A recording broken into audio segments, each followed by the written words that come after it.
Hi friends, welcome to our channel. Brahmamudi serial next ఎపిసోడ్లో ఏం జరగబోతోందో ఈ వీడియోలో చూసి తెలుసుకుందాం. ప్రకాష్ కావ్యకి అసలు నిజం చెప్పనున్నాడా లేదా, అసలేం జరిగింది అని తెలుసుకోవడానికి ఈ వీడియోని స్కిప్ చేయకుండా ఎండ్ వరకు చూసేయండి.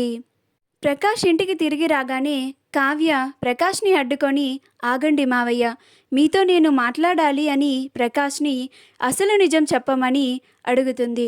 అప్పుడు ప్రకాష్, నేను నీకు నిజాన్ని చెప్పలేనమ్మా కావ్య, ప్లీజ్ అర్థం చేసుకో, ఏమీ అనుకోకు అని అంటాడు. అప్పుడు కావ్య, లేదు మావయ్య, మీరు నాకు అసలు నిజం చెప్పాల్సిందే, నాకు దానితో చాలా అవసరం ఉంది, దానితో నా జీవితం ముడిపడి ఉంది అని అంటుంది. అప్పుడు ప్రకాష్, కావ్య ఎన్ని చెప్పినా సరే నేను మాత్రం అసలు నిజాన్ని చెప్పను అనే అంటాడు. అప్పుడు కావ్య ఎంత చెప్పినా సరే ప్రకాష్ వినకపోవడంతో ప్రకాష్ చేతిని తీసి తన తలపై పెట్టుకొని, మావయ్య, మీరు ఇప్పుడు నాకు అసలు నిజాన్ని చెప్పకపోతే నా మీద ఒట్టే అని అంటుంది. అప్పుడు ప్రకాష్, ఏంటమ్మా కావ్య ఇలా చేశావు, నువ్వు చేసిన పనేంటి అని అంటాడు. నన్ను ఇప్పుడు నువ్వు ఒక ఎరకాటంలో పడేశావు కావ్య అని అంటాడు.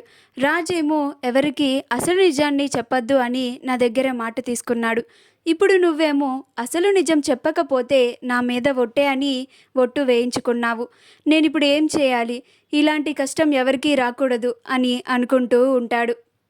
అప్పుడు కావ్య, ఏంటి మావయ్య ఇంకా ఆలోచిస్తున్నారు, అయినా సరే మీరు నాకు అసలు నిజాన్ని చెప్పరా, అంటే నేను ఏమైపోయినా పర్లేదా మీకు అని అంటుంది. అప్పుడు ప్రకాష్, అమ్మా కావ్య, అలా అనుకు, ప్లీజ్ అమ్మా, నేనున్న పరిస్థితిని అర్థం చేసుకో, ఎవరికి అసలు నిజాన్ని చెప్పొద్దు అని రాజ్ నా దగ్గర మాట తీసుకున్నాడు, నేను నీకు మరెప్పుడైనా అసలు నిజాన్ని చెబుతాను అని నన్ను కాసేపు ఒంటరిగా వదిలేయమ్మా అని అక్కడి నుంచి ప్రకాష్ వెళ్ళిపోతాడు.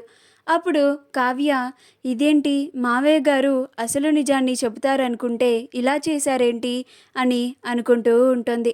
రాహుల్ ఆ ₹1,00,00,000 తీసుకొని ఇంటికి తిరిగి వస్తాడు.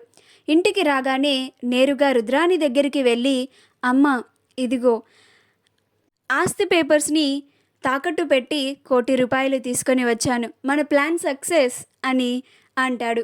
అప్పుడు రుద్రాని, నా కొడుకు బంగారం, ఇప్పుడు ఆ స్వప్న ఈ ₹1,00,00,000 అప్పుని ఎలా తీరుస్తుందో నేను చూస్తాను, స్వప్న తప్పు చేసింది అని దాన్ని ఈ ఇంట్లో నుంచి అందరూ గెంటేస్తారు, అప్పుడు మనకి ఆ స్వప్న పీడ విరగడైపోతుంది, అప్పుడు నేను ఎంచక్కా ప్రశాంతంగా ఉండొచ్చు అని అంటూ ఉంటుంది.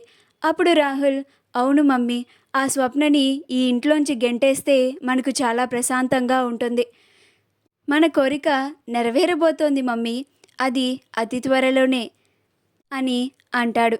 అప్పుడు రుద్రాని, అవును రాహుల్, ఎలాగో వారం రోజుల తర్వాత రాజ్ కావ్యలు ఈ ఇంట్లోంచి వెళ్ళిపోతారు, ఆ తర్వాత స్వప్నని ఇంట్లో అందరూ గెంటేస్తారు, ఇక కళ్యాణ్ని ఈజీగా మనం బెరడా కొట్టించి కంపెనీ బాధ్యతలను నీకు అప్పగించేలాగా నేను చూస్తాను, ఆ తర్వాత ఈ సామ్రాజ్యం అంతా మనదే, ఇంకప్పుడు మనల్ని ఆపేవారెవరుండరు అని అంటుంది. అప్పుడు రాహుల్ నవ్వుతూ ఉంటాడు. మా వీడియో కనుక మీకు నచ్చినట్లయితే లైక్ చేయండి, షేర్ చేయండి, మా ఛానల్ని సబ్స్క్రైబ్ చేసుకోండి, పక్కనే ఉన్న బెల్ ఐకాన్ని క్లిక్ చేయడం మాత్రం మర్చిపోకండి.